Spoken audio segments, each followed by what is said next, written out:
A wild ending to the Xfinity Series Phoenix race. It's time to start paying attention to the ARCA Menard series and more proof that Dodge is returning to NASCAR. Welcome back to the Breaking Bob channel, post Xfinity Series Phoenix edition.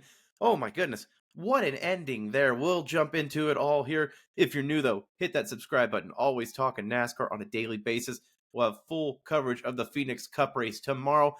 But today it's the Xfinity Series time to shine and just an incredible race. Once again, the Xfinity Series just seems to deliver on a weekly basis, and the racing from this Xfinity Series car just produces great racing no matter where they seem to be. And although we thought it would be Justin Allgaier versus Eric Almirola toward the end, well, no, we got true NASCAR fashion. We got overtime, but oh my goodness, what an ending. At first, it looked like it was going to be Alex Bowman as the star, sending it 4 wide on the overtime restart, making it a heroic move. But nope, instead, Eric Almirola tries to run him down and then ends up dooring him into the wall as they come across the start-finish line. It's the second closest finish in Xfinity Series history at Phoenix, and Eric Almirola comes away as the victorious winner. It's the former Cup Series veteran's second year in a limited role for Joe Gibbs Racing. Hopefully, Bubba Wallace isn't in his driver meeting this year, and Almirola finds himself in victory lane for the first time in 2025. He said in his post-race interview, "I was going to have to use up Alex Bowman." Yeah, I guess when it's racing for the win, all is out the window there, but I don't love it. Alex Bowman definitely was frustrated. You could tell afterwards saying, that car is wrecked now. You could have raced him a little bit cleaner. I think there made it a little bit more of an even battle there, but at the end of the day, Eric Almirola is the one bringing home that trophy. But for a guy who's been around the block for so long, Eric Almirola, I just am a little bit disappointed with the way he handled that. Again, maybe I'm just the couch racing armchair quarterback, but I just don't love to see a guy who's 40 years old pushing Alex Bowman into the wall like that. And he's a part-time driver in the Xfinity. I guess he's only racing for trophies at this point, but just I don't love the precedence that's set there, especially in the Xfinity Series, where this is supposed to be the development series for the next step. Are we really making that an example for these young drivers in what is supposed to be one of the most stacked rookie classes of the Xfinity Series' entire history? Again, Alex Bowman led 50 laps today. He was going to be the star of the show with that 4-wide move in overtime, but instead he gets junked. I guess just let me know your thoughts down below. Do you think it was fair or foul Eric Almirola pushing him into the wall for the win there? But if anyone is going to be more upset than Alex Bowman, it's Justin Allgaier, who had a dominant car today and looked to be cruising to the win, although he did have Almirola closing in the last few laps, but then overtime reared its ugly head with 3 to go.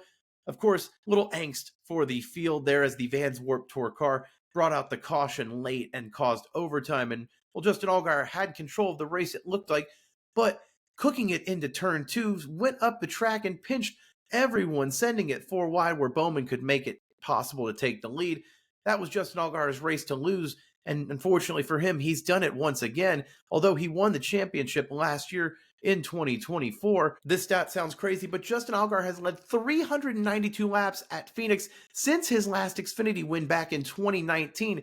He's very good at this track, but for whatever reason, just can't seem to find his way back to victory lane. And this is just once again another example. Frustrating for Justin Allgaier and Junior Motorsports as a whole. Connor Zillage just wasn't really able to break through the top 10 today, and Carson Wapple, another week where his front right just gives out on him and he's not able to finish home what really should have been a top 10 result for the rookie. And then on the RCR side, Austin Hill just forgot the dog leg in turn 1, had that little wall on the inside. On the restart in stage 2, hits the inside wall, then goes out, takes out Sheldon Creed. Just a wild sequence of events for a guy who is really the Xfinity Series Championship favorite this year. He was embarrassed by it. I think everyone was a little bit shocked by it, but for Austin Hill, that is just very uncharacteristic and a wild thing to see. And once again, Sheldon Creed just seems to be haunted by Austin Hill in every single possible way, going back to their teammate days at RCR. But overall today, the racing for the Xfinity Series X Phoenix, I thought the racing was very, very good. The action, once again, just delivers for the Xfinity Series. I think about stage 2, you had 4 different cars within a half second of each other for the lead. You had Jones, Bowman, Allgaier, and Almirola all within that battle. It just seems like today you were able to pass if you had a good enough car. Even a guy like William Sawalich, who put himself in a bad position there, was able to work himself back up through the field. And especially the rookies today, Sawalich, Taylor Gray, Carson Kawapel, really showed out. Nick Sanchez as well. Just seems like this rookie class for the Xfinity Series is going to just mature and turn into a very, very good future for the NASCAR world. And once again, the CW just seems to impress week after week if it's on your network. It seems like a lot of people are having trouble with their local affiliate, but regardless of that fact, the actual broadcast is fantastic. And the booth, the commentary between Adam Alexander, Jamie McMurray, and Parker Kligerman is second to none. It could be better than Fox's currently, because I just think you listen to the excitement when everything happens on track. You can feel the energy in the booth. They are on the edge of their seat, and they are really, it's just the dynamic just seems to click. I'm a big fan. Now let's rewind a little bit to Friday night, though, because the ARCA Menard Series was on track at Phoenix on Friday night. And I know a lot of people the last few years have said, oh, ARCA, it's the ARCA Wreck Fest. Oh, it's just, a bunch of guys showing up with money. Well, that may be sometimes the case, and there's definitely a lot of cars that don't have any competitive experience out there and don't have any reason to be out there. But the prospect pool in ARCA is really, really strong right now.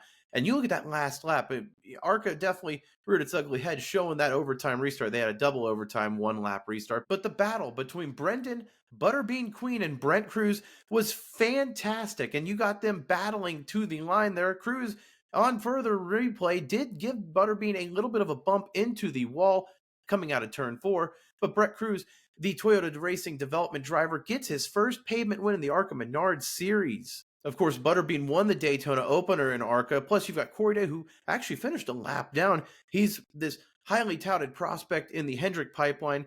You got Connor Zilligan Jr. Motorsports, who was in ARCA last year, he's in Xfinity this year.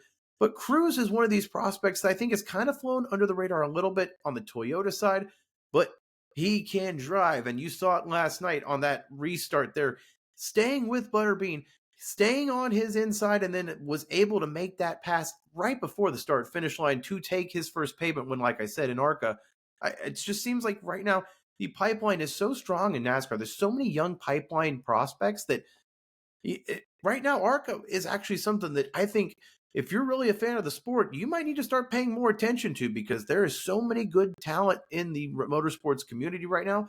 And right now ARCA is another example of how they're starting to get their maybe not full heyday back, but it's not as bad as it used to be, folks. I'm telling you, that racing last night, Phoenix, was good.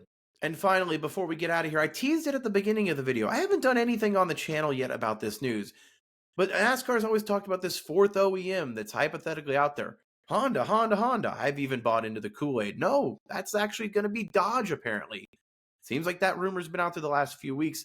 And Matt Weaver of Sportsnut with another, I guess, gallon of gasoline to the fire that is the rumor of Dodge back in NASCAR. Well, specifically Ram trucks branded back in the Craftsman Truck Series for 2026. In a virtual meeting with corporate, a Wisconsin dealership actually had a pamphlet given out that confirmed that Ram will be returning to the Truck Series in 2026. So, there you go. It's straight from corporate now. If it's starting to slowly leak out right there, I would imagine that this announcement is only a matter of time before we see some sort of Ram back to the Truck Series announcement in 2026. And it sounds like Dodge could be following in the Cup Series as early as 2027 or 2028. So there you have it. Dodge could be coming back to NASCAR after winning a championship with Brad Keselowski in 2012 and then leaving the sport. They could be finally returning in 2027 or beyond in the Cup Series, but Ram trucks in 2026 next year as early for the Ram brand. Let me know your thoughts down below about Dodge returning back to NASCAR, the ARCA Menard Series back on the up,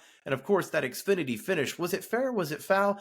Just the racing overall at Phoenix today. Make sure you like this video if you like what you saw here at Breaking Bob. Subscribe for more NASCAR content, and I'll see you next time. Tomorrow, the Cup Series at Phoenix. Will Penske keep that dominance? William Byron's on pole. If he'll have something to say about it, he'll be shaking that espresso in victory lane, and I really hate myself for that. Please, just get this video over with.